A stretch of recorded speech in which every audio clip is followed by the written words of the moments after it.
வெண்டை விதை பார்த்தீங்கன்னா ரீட்டான்ற ஒரு ரகத்தோடைய ஃபீல்டில் வந்து இப்போ வந்து இருக்கிறோம். இது வந்து பார்த்திங்கன்னா திருப்பத்தூர் டிஸ்ட்ரிக்கு பார்த்தீங்கன்னா பக்கத்தில் வந்து பார்த்திங்கன்னா செவ்வாத்தூர் அந்த வில்லேஜில் வந்து இருக்கும். ஃபார்மருடைய பேர் பார்த்திங்கன்னா குமார்ன்றவர் வந்து நட்டுருக்காரு. இப்போ கிட்டத்தட்ட பார்த்திங்கன்னா ஒரு 35 பறிப்பு வந்து பறிச்சிருக்காரு. இது வரைக்கும் வந்து பார்த்திங்கன்னா 35 பறி பறிச்சிருக்காரு. இன்னமும் வந்து பார்த்திங்கன்னா ஒரு 10 பறி இன்னும் ஒரு 10 பறிப்பு வந்து பறிக்கிற மாதிரி இருக்குது. இது வந்து பார்த்திங்கன்னா இதனுடைய அரும்புகள்லாம் பார்த்திங்கன்னா ரொம்ப நெருக்கமாக இருக்கும்போது பார்த்திங்கன்னா இன்னமும் வந்து பார்த்திங்கன்னா நமக்கு ஒரு 10 பிக்கிங் வந்து கரெக்டாக வந்து வரத்துக்கு வந்து இருக்குது. இப்போ இது வரைக்கும் வந்து பார்த்திங்கன்னா எத்தனை பறிப்பு வந்து பறிச்சிருக்காருன்றதை வந்து நம்ம வந்து பார்த்துருவோம்.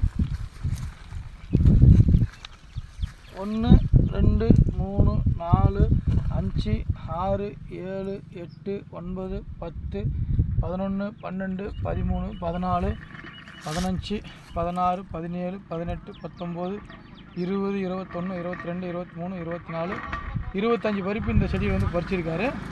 அதே பக்கத்தில் இருக்கிற செடியை வந்து நம்ம வந்து பார்த்துருவோம். இது வந்து பார்த்திங்கன்னா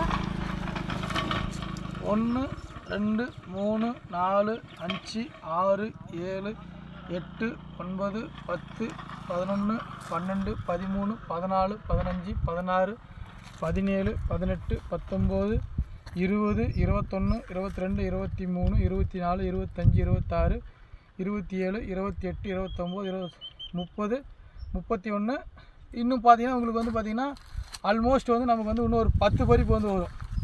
இப்போ பார்த்திங்கன்னா இந்த பனி கிளைமேட்டில் வந்து பார்த்திங்கன்னா ஆல்மோஸ்ட் வந்து இதுவே வந்து 30 பறிப்பு பறிச்சிருக்கு. இன்னும் வந்து பார்த்திங்கன்னா ஃப்ளவரிங் வந்து நமக்கு வந்து 10லேருந்து 15 வந்து இருக்கும். அப்போ கிட்டத்தட்ட வந்து பார்த்திங்கன்னா உங்களுக்கு 45 பறிப்பு வந்து பறிக்கும். இந்த ரகம் வந்து பார்த்திங்கன்னா நமக்கு வந்து நோய் எதிர்ப்பு சக்தி வந்து அதிகமாக இருக்குது. இதில் பார்த்திங்கன்னா இந்த சாம்பல் நோய் என்ற அந்த பிரச்சனை வந்து அதிகமாக கிடையாது. இலை வந்து பார்த்திங்கன்னா உங்களுக்கு வந்து கீத்து இலை அதிகமாக இருக்கும்போது வந்து பார்த்திங்கன்னா பெஸ்ட் அண்ட் டிசீஸ் வந்து பார்த்திங்கன்னா அட்டாக் வந்து ரொம்ப கம்மியாக இருக்குது நமக்கு. இப்போ இதை பார்த்திங்கன்னா வந்து பக்கத்தில் வந்து பார்த்திங்கன்னா அதர் கம்பெனி வெரைட்டிஸ் வந்து போட்டிருக்காங்க. அதையை கம்பேர் பண்ணும்போது இது வந்து பார்த்திங்கன்னா எல்லா விவசாயிகளும் வந்து இது வந்து ஒரு பெட்டர் சொல்யூஷன் வந்து இருக்கும். இந்த கிளைமேட்டுக்கு மட்டும் இல்லை, த்ரோட்டு இயர் ஃபுல்லாக நம்ம இந்த ரகத்தை வந்து பயிர் வச்சு எல்லா விவசாயிகளும் வந்து பலனடைன்னு சொல்லிட்டு கேட்டுக்கொள்கிறோம். நன்றி, வணக்கம்.